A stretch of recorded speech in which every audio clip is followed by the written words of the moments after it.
Ô Allah, apaise nos cœurs avant même que les mots nous atteignent, éclaire nos pensées, purifie nos intentions et fais de ce rappel une lumière qui nous rapproche de toi. On commence. Salam alaikum. Avant de commencer, abonne-toi à 1 minute avec Allah. Commente un mot qui reflète ton état du cœur aujourd'hui, partage ce rappel et reste jusqu'à la fin. Ce message peut parler directement à ta réalité. Tu penses peut-être que tu es trop loin, trop lourd de fautes, trop brisé pour revenir à Allah. Tu avances avec cette sensation silencieuse que ton passé t'a fermé toutes les portes, comme si tout ce que tu as fait t'avait définitivement coupé du pardon. Tu continues à vivre, mais à l'intérieur, quelque chose te dit que ton retour n'a plus de sens. Mais ce que tu ressens n'est pas la vérité complète. C'est une perception construite par la douleur, par les erreurs accumulées, par le poids que tu portes seul. Parce qu'il existe une réalité que beaucoup oublient dans ces moments-là. Une réalité qui ne change pas selon ton état, ni selon tes chutes, ni selon tes retours tardifs. Il existe une porte qui reste ouverte même quand tu crois qu'elle est fermée. Une porte que les fautes ne peuvent pas verrouiller, que les années de distance ne peuvent pas sceller. Elle ne dépend pas de ton niveau de pureté. Elle dépend seulement de ton retour sincère. Et derrière cette porte, il y a une miséricorde qui dépasse ce que tu peux imaginer de toi-même. Pas une miséricorde limitée, pas une miséricorde conditionnée par la perfection, mais une miséricorde qui englobe même ce que tu refuses de regarder en toi. Tu n'es pas exclu, tu n'es pas effacé, tu es encore dans l'appel. Et ce plus important encore, c'est que le Seigneur ne t'a pas oublié.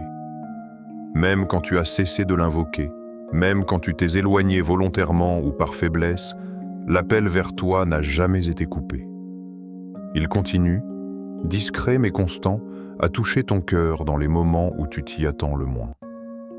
Aujourd'hui peut être un tournant simple, pas par hasard, mais parce que tu entends ce rappel au moment exact où ton cœur est prêt à le recevoir. Partie 1. Le péché ne te définit pas. Il y a un mensonge que beaucoup finissent par croire sans même s'en rendre compte. Un mensonge silencieux, répété dans le cœur après chaque chute, après chaque regret, après chaque retour manqué. Ce mensonge dit que ton erreur te décrit entièrement, qu'elle devient ton identité, qu'elle remplace tout le reste. Mais ce n'est pas ainsi que tu es vu. Tu n'es pas ton erreur. Tu n'es pas la somme de tes chutes. Tu n'es pas ce moment précis où tu as faibli. Ce que tu as fait appartient à ton histoire, pas à ton essence.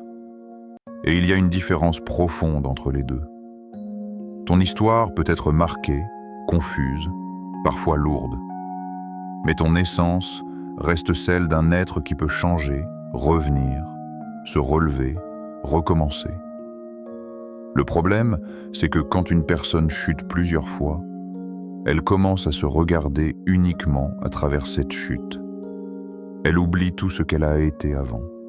Elle oublie les moments où son cœur était plus léger, où sa conscience était plus vive, où elle cherchait sincèrement à avancer.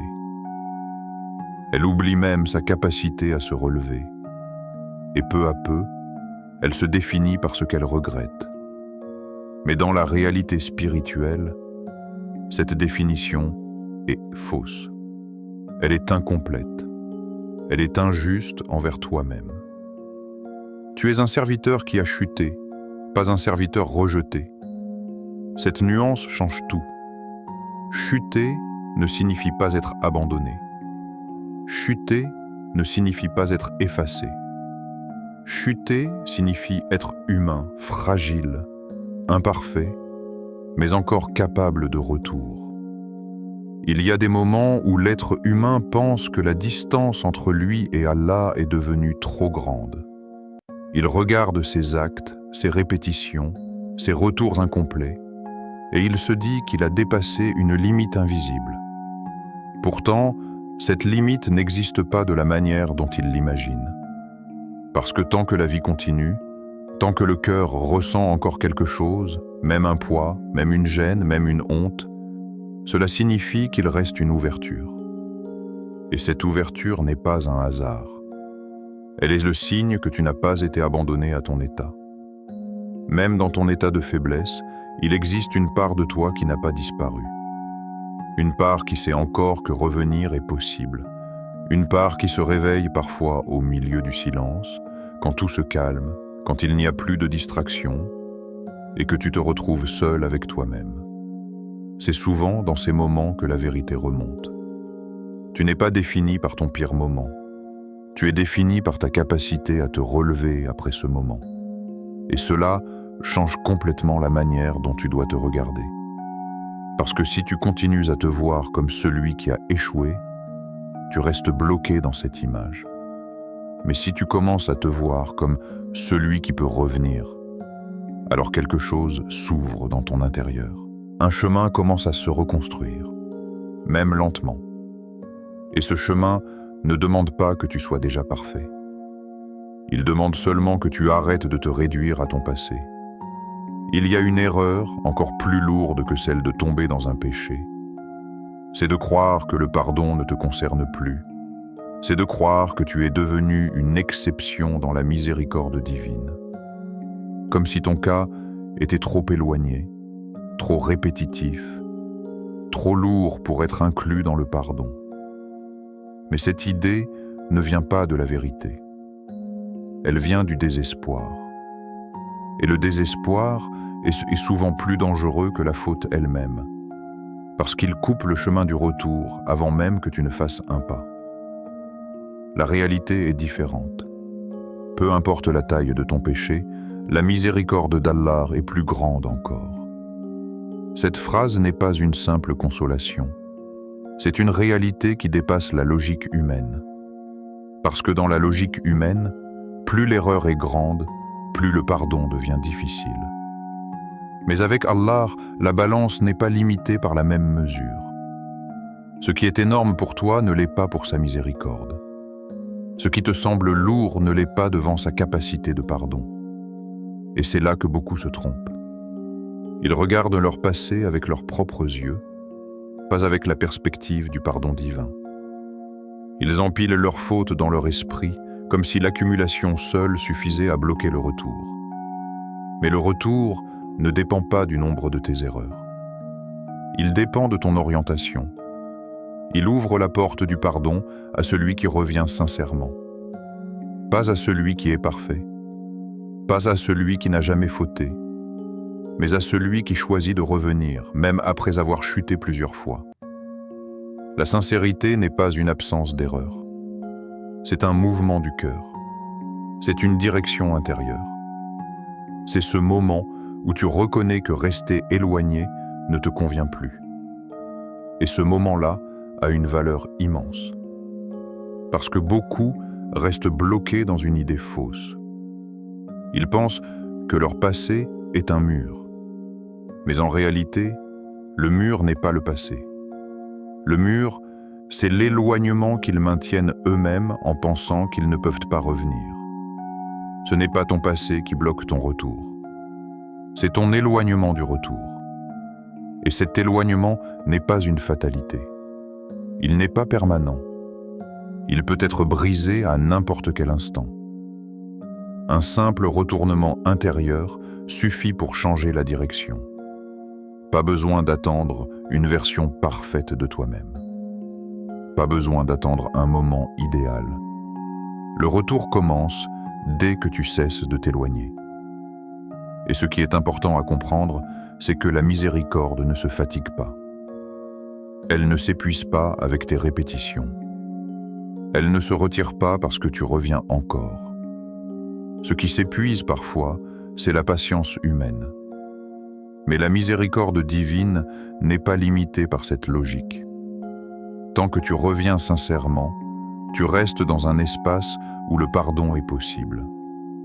Et cet espace est plus large que tes regrets, plus vaste que tes fautes, plus profond que tes doutes. Il t'attend encore. Il y a dans la vie de chaque personne des instants qui ne ressemblent à aucun autre. Des moments qui n'ont pas de bruit particulier, pas de signes visibles, pas de décor différent. Pourtant, à l'intérieur, tout devient plus clair, plus lourd parfois, mais surtout plus vrai. C'est un instant silencieux dans ta journée. Tu peux être entouré de monde, occupé, distrait ou même en train de rire. Et pourtant, à l'intérieur, quelque chose s'arrête. Une sensation discrète, difficile à expliquer, mais impossible à ignorer. Ton cœur devient sensible. Ce n'est pas une émotion bruyante. Ce n'est pas une crise. C'est plus subtil. C'est comme une pause intérieure où tout ce que tu fuyais revient doucement vers toi. Tes choix, tes habitudes, tes écarts, tes regrets, tout remonte sans forcer. Et dans ce moment, tu ne peux plus vraiment te cacher derrière l'agitation du quotidien. C'est souvent là que la vérité commence à parler. Tu peux continuer à faire semblant que tout va bien, mais à l'intérieur, tu sais que quelque chose manque. Tu peux avoir des distractions, des occupations, des objectifs, mais malgré tout cela, un vide reste présent. Un vide qui ne disparaît pas avec le bruit, ni avec les plaisirs, ni avec les occupations temporaires. Ce vide n'est pas là pour te détruire. Il est là pour te réveiller, parce que l'être humain peut s'habituer à beaucoup de choses, même à l'éloignement intérieur. Il peut apprendre à vivre en surface, à fonctionner sans réellement ressentir. Mais il existe des moments où cette surface se fissure légèrement. Et à travers cette fissure, une réalité plus profonde apparaît. C'est souvent dans ce moment que la guidée commence. Pas dans un grand événement, pas dans une transformation soudaine, pas dans une perfection atteinte du jour au lendemain, mais dans une sensation simple, presque fragile, où tu reconnais que quelque chose en toi appelle autre chose. Et ce quelque chose, c'est un retour possible. Beaucoup attendent un signe spectaculaire pour changer. Ils attendent un choc, une preuve, un événement qui bouleverse tout. Mais la réalité est souvent plus discrète. La guidée ne commence pas toujours dans le bruit. Elle commence souvent dans le silence intérieur, où tu te rends compte que continuer comme avant ne te satisfait plus.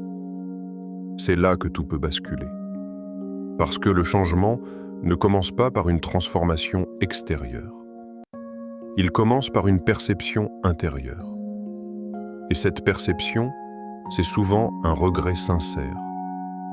Pas un regret superficiel. Pas une simple culpabilité qui passe. Mais un regret qui te fait réfléchir différemment. Un regret qui ne te pousse pas à te haïr, mais à vouloir devenir autre chose. C'est là que la porte du retour commence à s'ouvrir. Pas quand tu es parfait, pas quand tu es stable, mais quand ton cœur devient honnête avec lui-même. Et ce moment ne demande pas de conditions spéciales. Il peut arriver dans un instant simple, sans préparation. Une pensée, une prise de conscience, un silence, une fatigue intérieure, une question qui revient encore et encore. Et dans ce moment, tu comprends que tu ne peux plus continuer exactement de la même manière. Ce n'est pas une obligation extérieure, c'est une tension intérieure. Et cette tension est souvent le début d'un chemin. Il y a une erreur fréquente chez beaucoup de personnes qui veulent revenir à Allah. Elles pensent qu'elles doivent d'abord devenir meilleures avant de revenir. Elles pensent qu'elles doivent corriger tout ce qu'elles font, changer toutes leurs habitudes, effacer toutes leurs erreurs, et ensuite seulement elles pourront se tourner vers leur Seigneur. Mais ce raisonnement retarde le retour, parce qu'il place la condition avant le mouvement. En réalité, le retour ne commence pas par la perfection. Il commence par une intention. Tu n'as pas besoin d'être parfait pour revenir. Tu as juste besoin de vouloir revenir. C'est simple dans la forme, mais profond dans l'impact. Parce que l'intention est le premier pas intérieur qui change la direction d'une personne. Avant même les actions, avant même les changements visibles, il y a ce mouvement invisible du cœur. Et ce mouvement est suffisant pour ouvrir une porte que tu pensais fermée. Beaucoup sous-estiment la puissance d'une intention sincère. Ils la voient comme quelque chose de faible, de trop simple, presque insignifiant. Pourtant, c'est souvent ce qui change complètement la trajectoire d'une vie. Parce que tout changement durable commence à l'intérieur avant de se voir à l'extérieur. Tu peux rester le même aujourd'hui dans tes actions, mais si ton intention change, ton avenir commence déjà à changer. Et cette intention n'a pas besoin d'être compliquée. Elle peut être très simple. Un moment où tu reconnais intérieurement que tu veux revenir. Un moment où tu admets que l'éloignement ne t'apporte pas ce que tu cherchais. Un moment où tu choisis, même doucement, une autre direction. C'est dans cette simplicité que réside la force. Une intention simple peut ouvrir une porte immense. Parce que cette porte n'est pas bloquée par la complexité de ta situation. Elle est ouverte par la sincérité de ton cœur. Et parfois, cette intention se manifeste de manière encore plus discrète. Même une phrase murmurée avec sincérité peut changer ton chemin. Pas besoin de discours parfaits. Pas besoin de longues formulations. Parfois, une parole intérieure, un appel simple, une demande sincère suffit à rediriger ton cœur. Ce n'est pas la longueur qui compte. C'est la vérité derrière ce que tu dis. Et ce moment où tu parles sincèrement, même faiblement, même sans force apparente, peut devenir le début d'un nouveau parcours intérieur. Parce que le retour ne se mesure pas à sa grandeur visible, mais à sa sincérité invisible. Et ce qui est important, c'est que cette intention ne dépend pas de ton passé. Elle existe maintenant, dans cet instant, là où tu es, dans l'état où tu te trouves. Tu n'as pas besoin d'attendre de te sentir prêt. Tu as besoin de reconnaître que tu veux changer de direction. Et ce simple mouvement intérieur est déjà un retour en construction. Il existe une idée que beaucoup de personnes portent sans s'en rendre compte. Une idée qui fatigue le cœur et éloigne doucement l'espoir. C'est l'idée que les erreurs répétées finissent par épuiser la possibilité du pardon. Comme si, à force de revenir avec les mêmes fautes, on finissait par déranger une limite invisible. Mais cette perception ne reflète pas la réalité du pardon divin. Allah ne se lasse pas de pardonner. Cette vérité change complètement la manière dont tu dois comprendre ton histoire. Parce que dans la logique humaine, la répétition fatigue, l'erreur répétée crée de la distance et la confiance se brise progressivement. Mais la relation entre le serviteur et son Seigneur ne fonctionne pas selon les limites humaines. Le pardon divin n'est pas une réserve limitée que tu épuises avec le temps. Ce n'est pas une porte qui se referme après un certain nombre de retours. Ce n'est pas un système où tes chutes deviennent des points contre toi jusqu'à t'exclure. Le pardon est ouvert tant que le retour est sincère. Et pourtant, malgré cette réalité, beaucoup vivent comme si le problème venait d'Allah. Ils pensent que le blocage vient du ciel, alors qu'en réalité, le blocage vient souvent de leur propre découragement intérieur. C'est nous qui nous lassons de demander pardon. C'est là que la rupture commence silencieusement. Pas parce que la miséricorde diminue, mais parce que le cœur humain se fatigue, se décourage, et finit par croire qu'il ne mérite plus de revenir. Le problème n'est pas l'arrêt du pardon, mais l'arrêt de la demande. Et cet arrêt est dangereux, parce qu'il transforme une erreur temporaire en éloignement durable. Tu peux tomber une fois et revenir. Tu peux tomber 10 fois et revenir. Mais le moment le plus risqué n'est pas la chute elle-même. C'est le moment où tu arrêtes de revenir. Parce qu'à partir de là, ce n'est plus la faute qui t'éloigne, c'est l'abandon du retour. Et pourtant, même dans ce cycle de chute et de retour, il existe une logique différente de celle que tu imagines. Plus tu reviens, plus tu te rapproches. Ce n'est pas une contradiction, c'est une dynamique spirituelle profonde. Chaque retour sincère n'est pas une répétition inutile. C'est une trace laissée dans ton chemin intérieur. C'est une orientation qui se renforce progressivement. Même si tu retombes, le fait d'avoir déjà voulu revenir laisse une empreinte en toi. Et cette empreinte devient plus forte que tes rechutes. C'est comme si, à chaque retour sincère, ton cœur se souvenait un peu plus de sa direction réelle. Et ce processus ne fonctionne pas comme une ligne droite. Il fonctionne comme une construction progressive. Parfois, tu avances, parfois tu recules, parfois tu restes bloqué dans la même situation. Mais ce qui compte, c'est que la direction intérieure continue d'exister. Et tant que cette direction existe, tu n'es pas perdu. Même si tu retombes, reviens encore. Cette phrase n'est pas une permission de rester dans la faute. C'est une ouverture pour ne jamais abandonner le chemin du retour. Parce que ce qui détruit l'être humain, ce n'est pas la chute. C'est l'idée que la chute est définitive. Mais dans la réalité spirituelle, la porte du retour est plus large que tes cycles d'échecs. Elle est conçue pour accueillir celui qui revient avec sincérité, même après répétition. Et chaque retour a une valeur particulière, même s'il te semble similaire au précédent. Parce que revenir après une faute, ce n'est pas un acte mécanique, c'est un acte intérieur. C'est une lutte contre le découragement, contre la culpabilité, contre la sensation d'indignité. Et cette lutte a une valeur que tu ne vois pas toujours immédiatement. Il y a aussi quelque chose d'important à comprendre. Le fait que tu ressentes encore le besoin de revenir est en lui-même un signe que ton lien n'est pas coupé. Beaucoup de personnes vivent des fautes sans même ressentir de gêne. Elles avancent sans questionnement, sans remords, sans recherche de retour. Mais toi, malgré tes erreurs, tu ressens encore quelque chose qui te pousse à revenir. Et cela n'est pas insignifiant.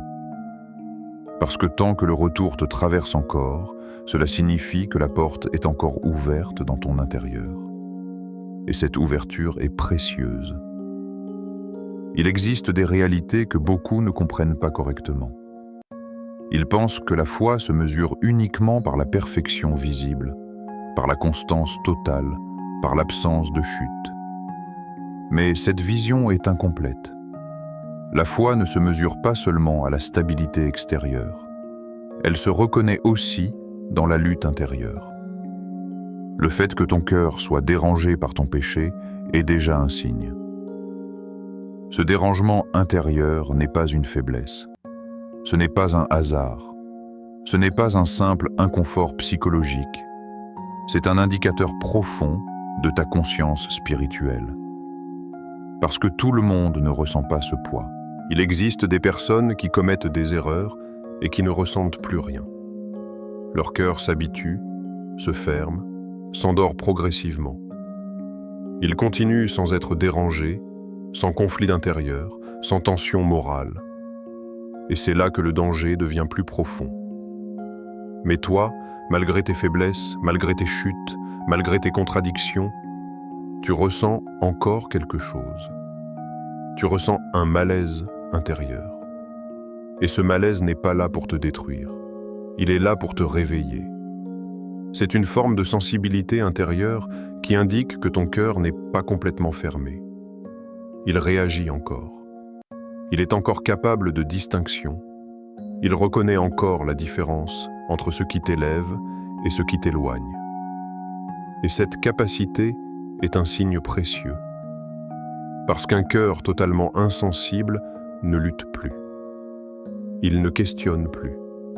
Il ne souffre plus. Il avance sans friction intérieure. Mais un cœur qui lutte est un cœur encore vivant sur le plan spirituel. La lutte intérieure est donc une forme de présence. Même si elle est difficile à vivre, elle indique que quelque chose en toi refuse l'abandon total. Ce malaise intérieur peut être une lumière qui t'appelle vers le haut. Cette lumière ne crie pas, elle n'impose pas, elle ne force pas. Elle agit comme une tension douce mais constante qui te rappelle qu'il existe une autre direction que celle dans laquelle tu es actuellement. Et parfois, cette lumière devient plus visible dans les moments de solitude, dans les moments de calme, dans les instants où les distractions disparaissent. C'est là que tu te retrouves face à toi-même, sans masque, sans fuite possible. Et dans cet espace, la lutte intérieure devient plus claire. Tu n'es pas simplement en train de vivre une contradiction, tu es en train de ressentir un appel. Un appel qui ne te juge pas, mais qui te redirige. Et comprendre cela change la manière dont tu vois tes propres combats. Parce que ce que tu considères comme une faiblesse peut en réalité être un signe de vie intérieure. Une preuve que malgré tout, quelque chose en toi n'a pas cessé de chercher le chemin du retour. Il existe une émotion que beaucoup confondent avec la conscience spirituelle. Cette émotion, c'est la culpabilité. Elle apparaît après une faute, après un écart, après un moment où tu sais que tu as dépassé une limite intérieure. Elle peut être forte, lourde, persistante. Et parfois, elle semble même te protéger, comme si elle te maintenait encore connecté à quelque chose de bien. Mais la culpabilité, seule, n'est pas une finalité. Elle était un point de passage, pas une destination. Le problème commence quand elle reste bloquée en toi sans évoluer. Quand elle tourne en boucle, quand elle devient une identité, quand elle ne te pousse plus à changer, mais à te condamner. La culpabilité sans retour devient une prison. Cette phrase décrit une réalité intérieure que beaucoup vivent sans la comprendre. Parce qu'au début, la culpabilité semble utile. Elle te fait réfléchir. Elle te rend conscient de ton erreur. Elle te rappelle que tu as dépassé une limite. Mais si elle ne débouche sur rien, elle change de nature. Elle cesse d'être un rappel. Elle devient un enfermement. Tu commences à te regarder uniquement à travers ce que tu as fait. Tu revis les mêmes scènes dans ton esprit. Tu repenses aux mêmes erreurs. Tu imagines que ton passé te suit partout, comme une étiquette invisible que personne ne voit, mais que toi tu ressens constamment. Et à force, tu n'avances plus. Tu restes mentalement dans ce que tu veux quitter. C'est là que la culpabilité devient destructrice. Pas parce qu'elle existe, mais parce qu'elle n'ouvre plus de sortie. Elle ne conduit plus vers le changement. Elle devient un cercle fermé. Et dans ce cercle, un autre danger apparaît.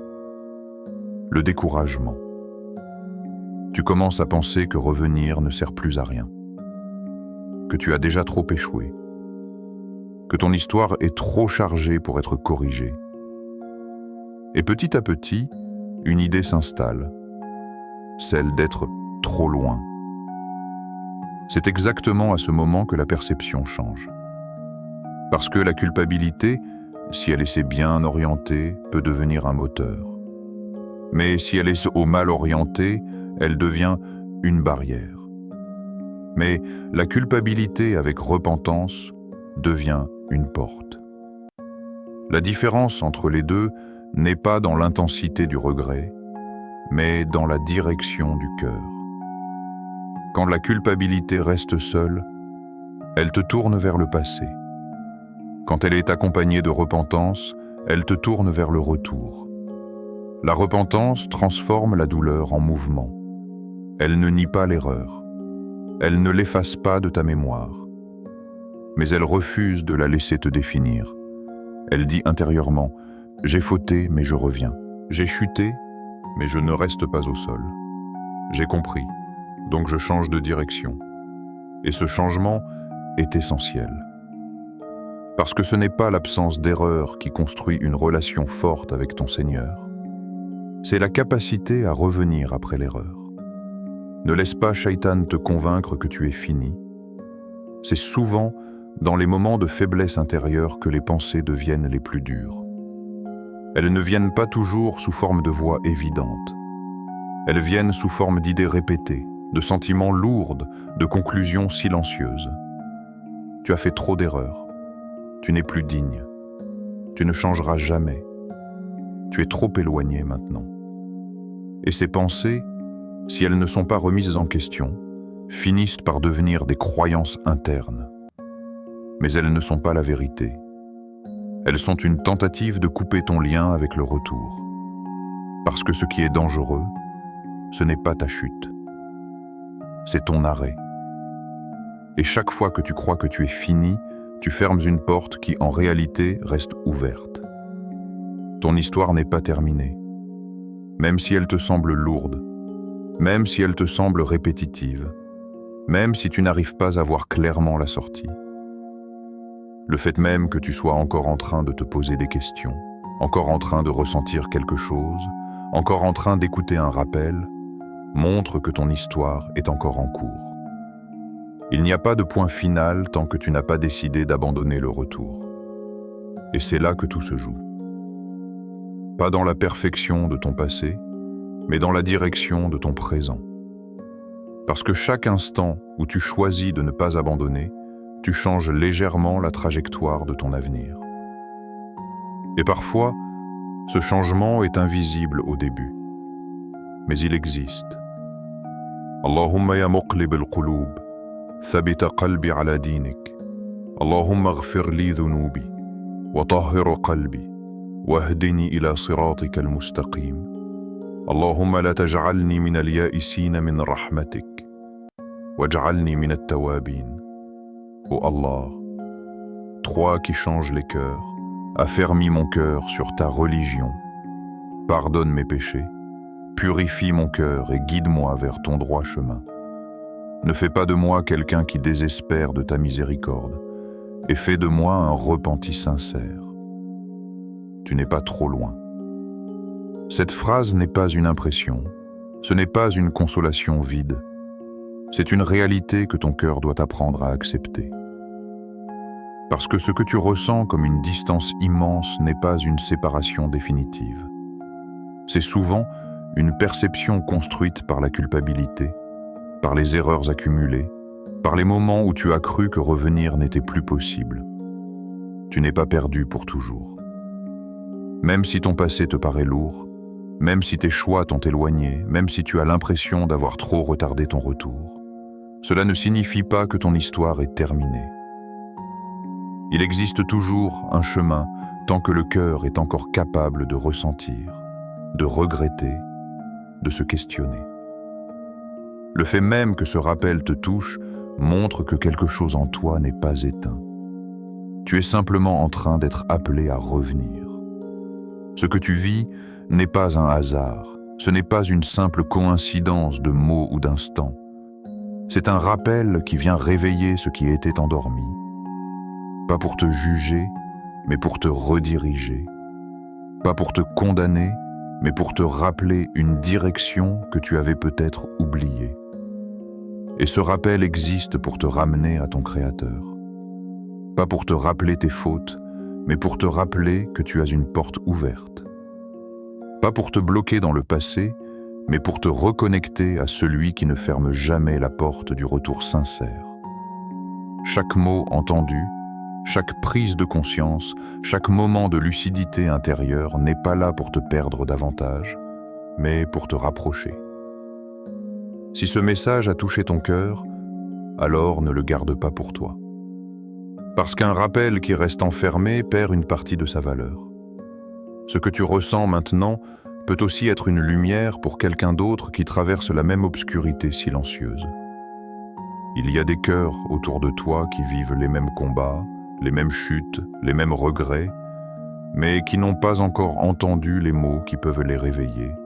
Abonne-toi à 1 minute avec Allah. Ce n'est pas juste un geste numérique.